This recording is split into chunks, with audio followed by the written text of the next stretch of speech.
जय श्री राम दोस्तों, स्पिरिचुअल ज्ञान हिंदी कहानी में आप सभी का दिल से स्वागत है। आज की कहानी है माँ का सबक। सुबह के 9 बज रहे थे।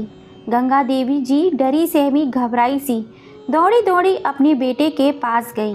बेटा देख तो, तेरे पिताजी की तबीयत ठीक नहीं लग रही है, तो उन्हें डॉक्टर के पास दिखा ला। उनके हाथ पैर भी सुन्न हो रहे हैं, शरीर भी ढीला सा लग रहा है। घबराई हुई आवाज में गंगा देवी जी ने अपने बेटे शुभम से कहा। शुभम, जो अपने ऑफिस के काम में लैपटॉप पर लगा हुआ था, अपनी माँ की बात को सुनकर भी अनसुना कर रहा था। थोड़ी देर तक गंगा देवी जी आशा भरी निगाहों से उसकी ओर देखती रही, परंतु उसने कोई जवाब नहीं दिया। बेटा शुभम, गंगा देवी जी जैसे ही दोबारा कहने ही लगी थी, इतने में उसकी पत्नी ममता बाहर आई, जो केवल नाम की ही ममता है, पर स्वभाव से एकदम तेज तर्रार है। वह गंगा देवी जी पर जोर से चिल्लाते हुए बोली, माँ, आप देख नहीं रही हैं? यह अपने ऑफिस का काम कर रहे हैं। आपकी तो दिन भर की फरियाद खत्म ही नहीं होती। अब यह ऑफिस का काम करेंगे या आप दोनों की सेवा में ही लगे रहेंगे? अपनी बड़ी बहू ममता के मुंह से कड़वाहट भरी बातें सुनकर गंगा देवी जी ने अपने छोटे बेटे का दरवाज़ा खटखटाया। तभी छोटी बहू खुशी बाहर आई। खुशी का नाम भी उसी की स्वभाव से बिल्कुल विपरीत था। क्या बात है माँ, क्यों दरवाज़ा पीट रही हैं? एक रविवार का दिन तो मिलता है आराम करने को, उस दिन भी आप चैन से सोने नहीं देती। वह तो ठीक है बहू, अगर कोई ज़रूरी बात ना होती तो मैं ना उठाती। तुम्हारे बाबूजी की तबीयत ठीक नहीं है। लेकिन माँ जी, आप बड़े भैया को भी तो कह सकती थी ना। पिछली बार भी यही लेकर गए थे बाबूजी को हॉस्पिटल। डॉक्टर की फीस कितनी महंगी है, ऊपर से 10 तरह के टेस्ट बता देगा, उसके बाद दवाई खरीदो। वह क्या अलग है? हमारे पास क्या पैसों का पेड़ लगा है जिसमें से तोड़ तोड़ कर हम बाबूजी का इलाज करवाते रहेंगे? ऐसा कहकर छोटी बहू ने दरवाज़ा फिर से गंगा देवी जी के मुंह पर बंद कर दिया। अपने बेटों के हिस्सों का जवाब अपनी दोनों बहुओं से पाकर गंगा देवी जी अपने आप को बहुत लाचार महसूस कर रही थीं। उनकी आंखें आंसुओं से भर आईं। फिर अपनी आंखों के आंसू अपने पल्लू से पहुंचती हुई वापस अपने कमरे में चली गईं, जहां उनके पति अशोक जी आशा भरी नज़रों से उनकी ओर देख रहे थे।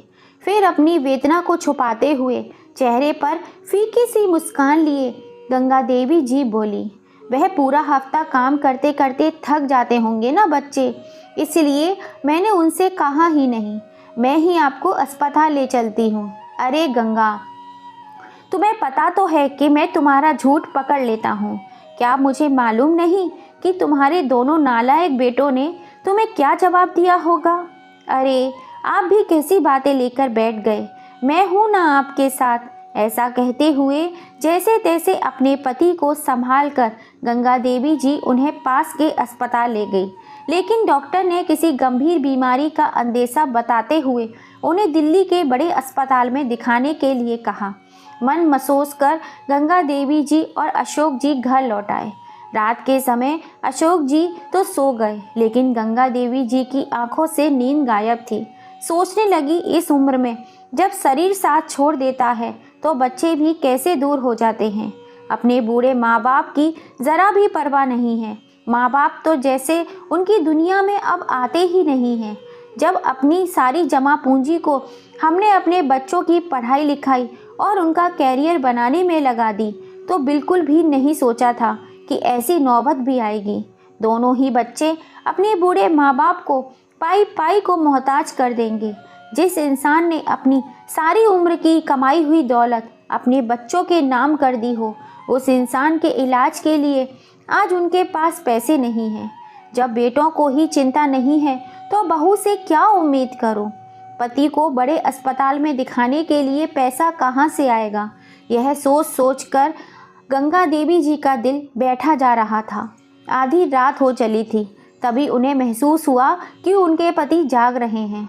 उनकी ओर देखा तो वे छाती पकड़कर झटपटा रहे थे। उनकी आंखें आश्चर्यजनक रूप से खुली हुई थीं। गंगा देवी जी ने तुरंत अपने बेटों को कमरे के दरवाजे को खटखटाया और जोर जोर से उन्हें पुकारा, देखो तुम्हारे बाबूजी को क्या हो गया। लेकिन इससे पहले कि वह कुछ कर पाते, अशोक जी इस दुनिया से ही चले गए। गंगा देवी जी की तो जैसे दुनिया ही उजड़ गई थी, लेकिन आने वाले समय में क्या क्या देखना पड़ेगा इसकी तो उन्होंने कभी कल्पना भी नहीं की होगी। अशोक जी की 13वीं के बाद से ही दोनों भाइयों में झगड़ा होने लगा और इतना बढ़ गया कि मकान के बंटवारे की बात आ गई। लेकिन इसमें भी सबसे बड़ी परेशानी आई। मकान में केवल 4 ही कमरे थे। दोनों बहुओं ने अपने लिए 2-2 कमरे सुनिश्चित कर लिए और गंगा जी का सामान एक छोटे से स्टोर रूम में शिफ्ट कर दिया गया। दलील यह दी गई कि अब पिताजी तो है नहीं, तो केवल माँ जी को इतने बड़े कमरे की क्या ज़रूरत है, उनका गुजारा तो स्टोर रूम में ही हो जाएगा। उधर गंगा देवी जी यह सोचकर हैरान थी कि कैसे उनके पति के जाते ही उनकी ज़िंदगी को हाशिए पर रख दिया गया, लेकिन उन्हें मालूम नहीं था कि यह तो बस एक शुरुआत मात्र थी।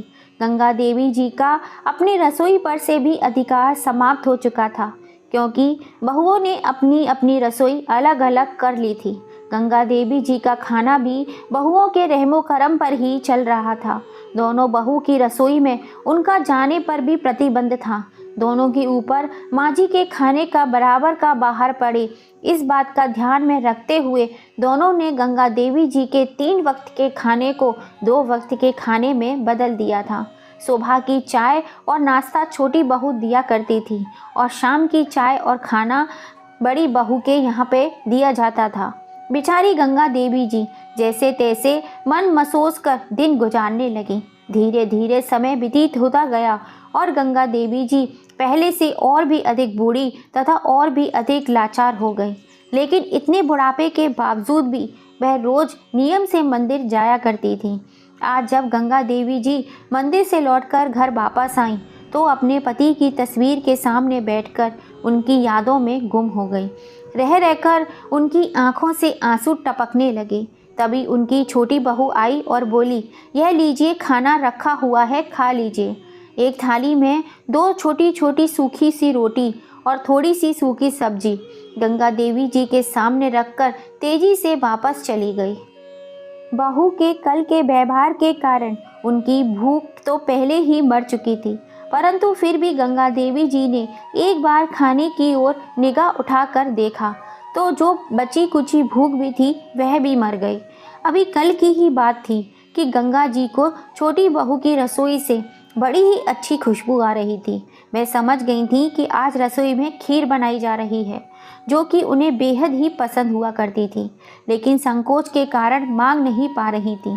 परंतु बुढ़ापे में बच्चा और बूढ़ा एक समान हो जाता है, इसलिए जैसे ही खुशी उनके सामने चाय लेकर आई, उन्होंने शर्म छोड़कर आखिरकार बहू से पूछ ही लिया, बहू आज तुमने क्या खीर बनाई है?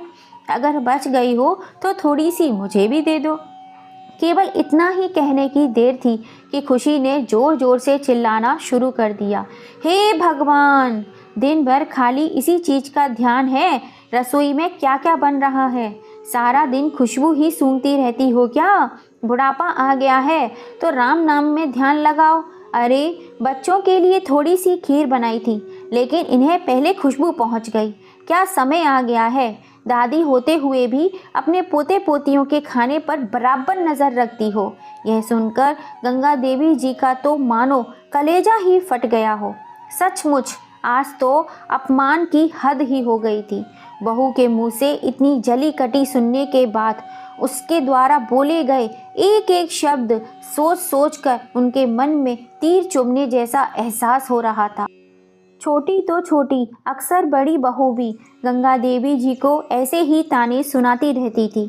अक्सर उन्हें खाना सबके खाने के बाद देर से ही दिया जाता था, इसलिए वह भूखी ही रह जाया करती थी। एक दिन जब उनसे भूख बर्दाश्त नहीं हुई तो उन्होंने फ्रिज में रखे हुए थोड़े से फल निकाल कर खा लिए और उन्हें ऐसा करते देख उनकी बड़ी बहू ममता ने देख लिया। शर्म नहीं आई माँ जी आपको? आप तो बच्चों के हिस्से के रखे हुए फल भी चोरी करके खा रही हैं, और भी ना जाने दिन भर चोरी करके क्या क्या खा जाती होंगी। मुझे तो पता ही नहीं था कि आप ऐसी नीच हरकतें भी कर सकती हो। इतना अपमानित होने के बाद गंगा देवी जी फूट फूट कर रो पड़ी, लेकिन उन्हें कुछ समझ में नहीं आ रहा था। आखिरकार जाएं तो वे जाएं कहाँ, क्योंकि रहना तो उन्हें अपने बहू बेटों के साथ ही था। वह उन्हें रसोई में नहीं जाने देती थी, लेकिन बाहर के सारे काम गंगा देवी जी से ही कराए जाते थे।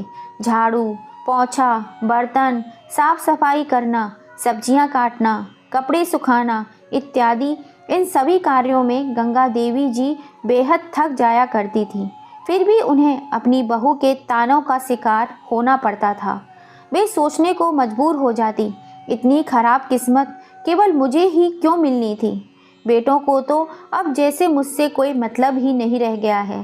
कई कई दिन तक तो मेरे कमरे में झांकते तक नहीं हैं।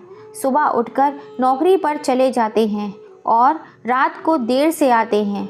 दोनों में से एक भी हालचाल पूछना ज़रूरी नहीं समझता है। शायद बुढ़ापे में यह सब भी देखना ही बाकी था। बचपन में जिस माँ से थोड़ी देर के लिए भी दूरी यह दोनों बेटे बर्दाश्त नहीं कर पाते थे, उस माँ से हालचाल जानना तो दूर, उन्हें वह आज नज़र उठाकर देखना भी ज़रूरी नहीं समझते थे। उनकी हालत घर में पड़े पुराने सामान की तरह हो गई थी, जिसकी कोई कदर नहीं थी। एक दिन की बात है, गंगा देवी जी जब मंदिर गईं तो भगवान की मूर्ति के आगे फूट फूट कर रोने लगी और भगवान के सामने प्रार्थना करने लगी, हे भगवान, मेरी बहू को सद्बुद्धि देना। उसी दिन संयोग से गंगा देवी जी के बचपन की सहेली कमला जी भी मंदिर में आई हुई थी और गंगा देवी जी को देखते ही पहचान गईं। लेकिन उन्हें रोते हुए देखकर उनकी सहेली को दिल में बहुत ठेस पहुंची। जब गंगा देवी जी प्रार्थना करके मंदिर की सीढ़ियों से उतरने लगे, तब कमला जी ने उन्हें आवाज़ लगाई, अरे गंगा, पहचाना नहीं मुझे? अब इतनी झुर्रियाँ आ गई हैं चेहरे पर कि चेहरा पहले जैसा रहा ही नहीं। तभी गंगा देवी जी बोली, अरे नहीं, मैं तुझे कैसे भूल सकती हूँ कमला। बहुत दिनों के बाद मिले हैं, लेकिन बचपन की यादें अभी तक ताज़ा हैं। लेकिन तुम तो विदेश चली गई थी ना, अपने बेटे के पास। बस गंगा, क्या बताऊँ, अपने पति की मृत्यु के बाद मैं अपने बेटे के ज़िद करने के पर उसके साथ विदेश चली तो गई थी, लेकिन विदेश में वे अपनापन कहाँ। इसीलिए 20 दिन पहले ही अपने यहाँ अपने घर वापस लौट कर आ गई। अकेले रहती हूँ, इसीलिए थोड़ी देर मन की शांति के लिए मंदिर आ जाती हूँ।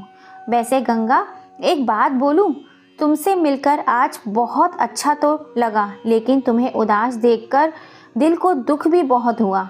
आखिर बात क्या है? कमला ने पूछा तो गंगा देवी जी के दिल की गहराइयों में छुपी पीड़ा और दर्द उनके आंसुओं के जरिए बाहर आ गई।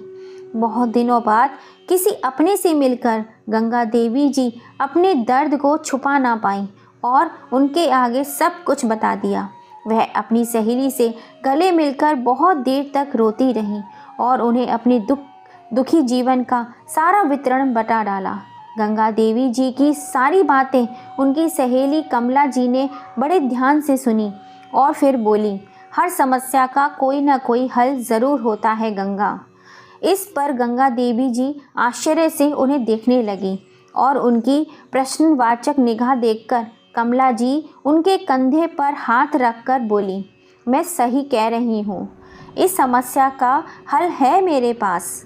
तभी कमला जी ने अपनी सहेली के कान में अपना आइडिया बताया और फिर बोली, जब घी सीधी उंगली से ना निकले तो उंगली को टेढ़ा करने में कोई हर्ज नहीं होता है।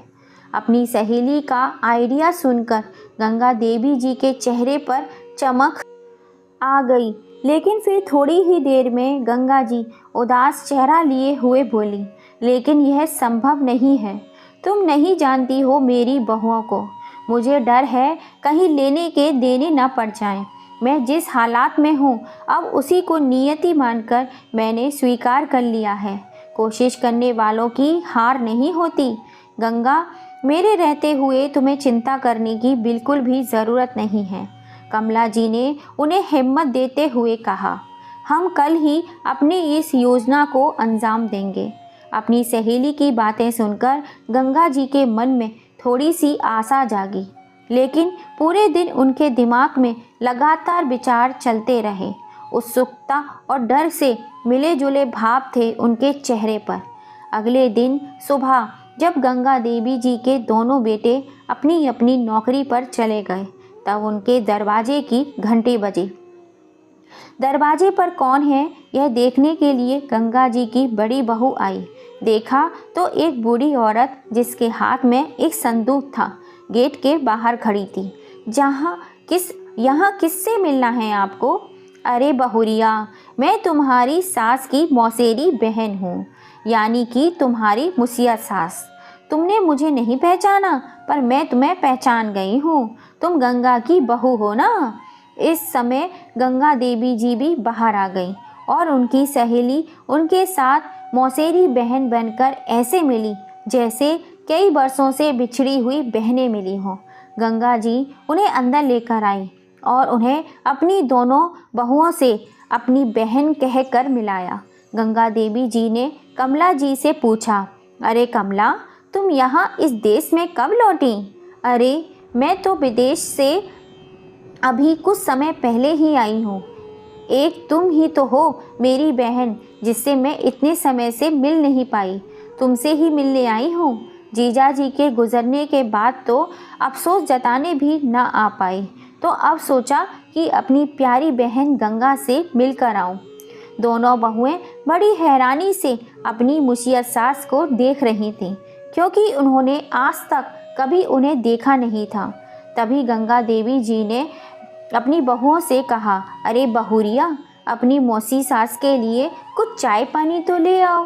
गंगा जी के इतना कहने पर भी दोनों बहुएं उन्हें गुस्से भरी निगाह से देखने लगी, लेकिन दोनों में से किसी ने उठने का कष्ट नहीं किया।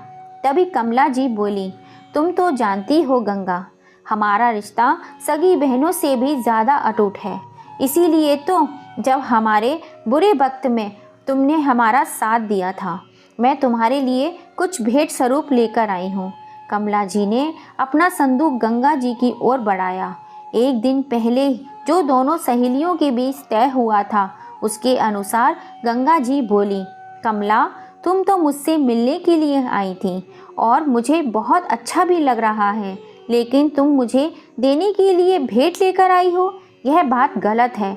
हम दोनों का रिश्ता लेन देन पर कब से आधारित हो गया। तभी कमला जी रुआसी आवाज़ निकालते हुए बोली, अरे गंगा, मुझे पता है कि तुमने और जीजा जी ने तुम्हारा सभी पैसा अपने दोनों बेटों की पढ़ाई लिखाई और शादी और उनका घर बनाने के लिए खर्च कर डाला और अपने लिए कुछ बचाकर नहीं रखा।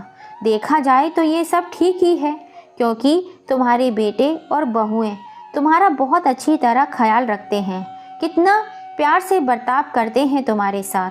बहुत अच्छे से संभाल रखा है उन्होंने तुम्हारे घर को। मुझे आज भी वह दिन याद है जब हमारा कारोबार पूरी तरह से ठप हो गया था और हमारे सिर पर केवल कर्ज ही बचा था। कर्ज भी इतना बढ़ गया था कि मुझे पुश्तैनी गहने तक गिरवी रखने पड़े थे। गुजर बसर करने के लिए, ज़रूरी चीज़ें खरीदने तक के लिए पैसे नहीं थे हमारे पास। गंगा, ऐसे मुश्किल समय में तुमने और जीजा जी ने हमारी कितनी मदद की थी। तुम्हारे उस एहसान को मैं कैसे भूल सकती हूँ।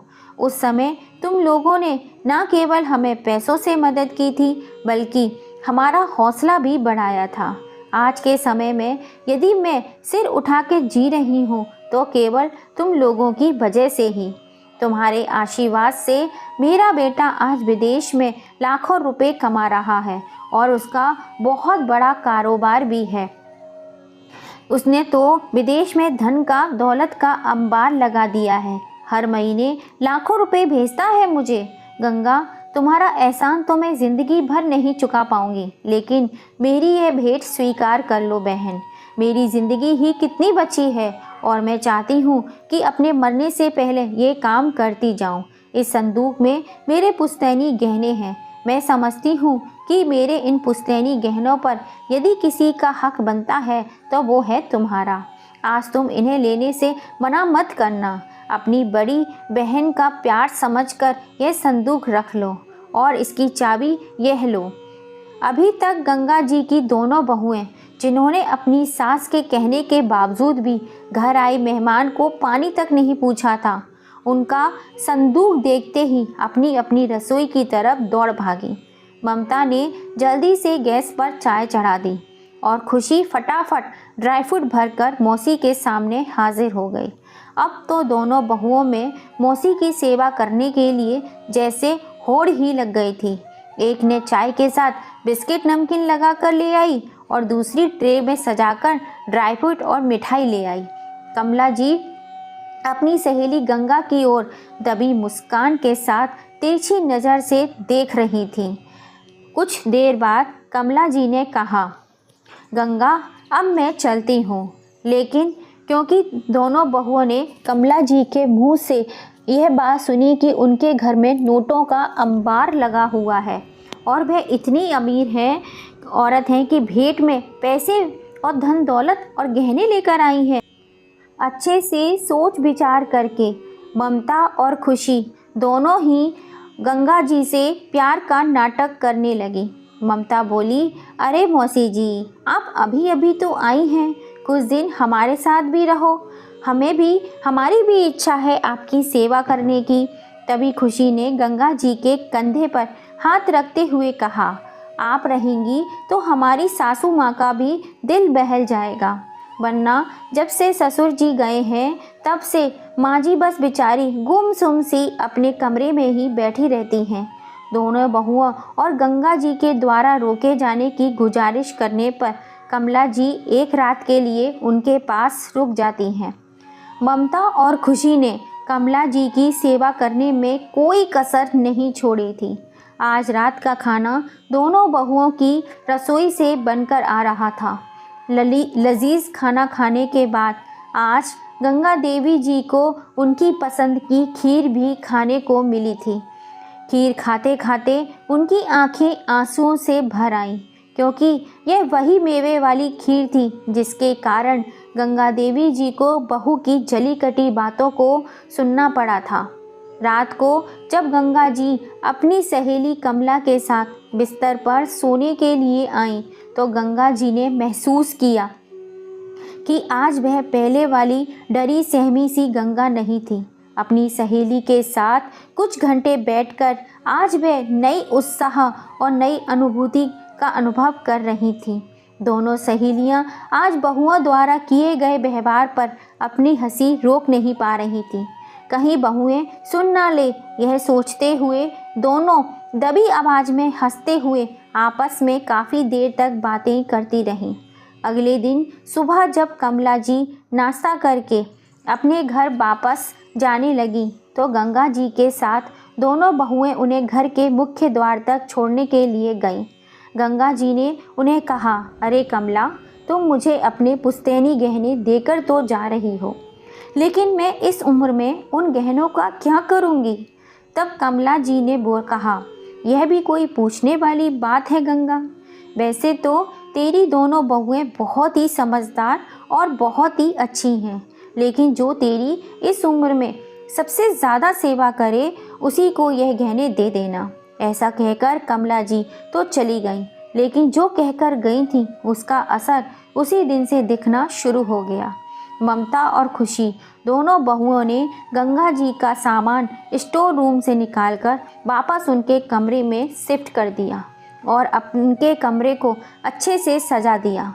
अब गंगा देवी जी को दोबारा से 3 वक्त का खाना नसीब होने लगा था। कमला जी के द्वारा दिए गए संदूक पर पहले से ही एक ताला जड़ा हुआ था, जिसकी चाबी गंगा देवी जी ने संभाल कर अपने गले की चेन में डाल रखी थी। उस संदूक को अपनी पेटी में रखकर उस पर भी एक बड़ा सा ताला जड़ दिया गया था, जिसकी चाबी हमेशा उनके पास ही रहा करती थी।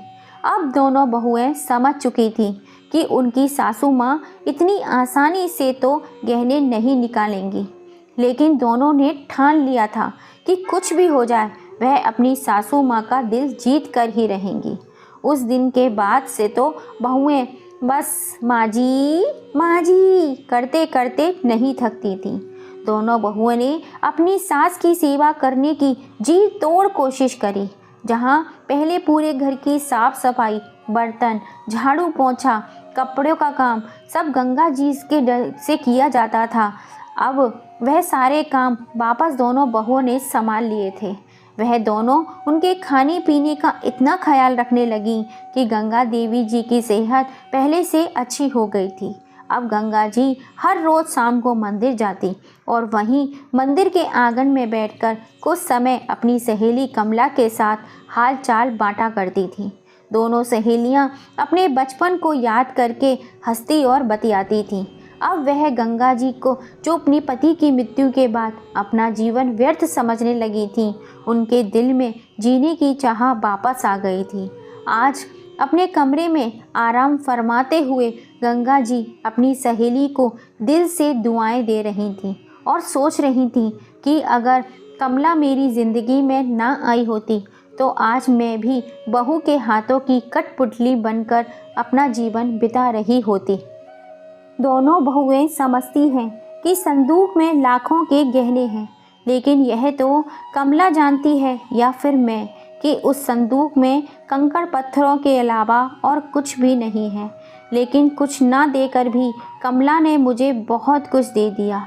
अभी यह सब कुछ सोच ही रही थी कि उनके कानों में छोटी बहू की आवाज़ आई, माँ जी यह लीजिए, आपके लिए गर्मा गर्म गाजर का हलवा बनाकर लाई हूँ, जल्दी से खा लीजिए। तो दोस्तों, गंगा जी की सहेली कमला जी उनकी बहू को सबक सिखाने के लिए जो रास्ता अपनाया, क्या वो सही था या गलत? जब घी सीधी उंगली से नहीं निकलता तो टेढ़ी उंगली से निकालना पड़ता है। तो आप कमेंट करके ज़रूर बताइएगा, कमला जी और गंगा जी ने जो रास्ता अपनाया था, क्या वो सही था या गलत? और अगर अब तक चैनल को लाइक एंड सब्सक्राइब नहीं किया है तो जल्दी से कर लीजिए। पास में लगी घंटी को दबाना मत भूलिएगा, जिससे हम जब भी कोई नई कहानी डालें उसका नोटिफिकेशन आपको मिल सके। कहानी को पूरा सुनने के लिए आप सभी का दिल से धन्यवाद। फिर मिलेंगे। जय श्री राम।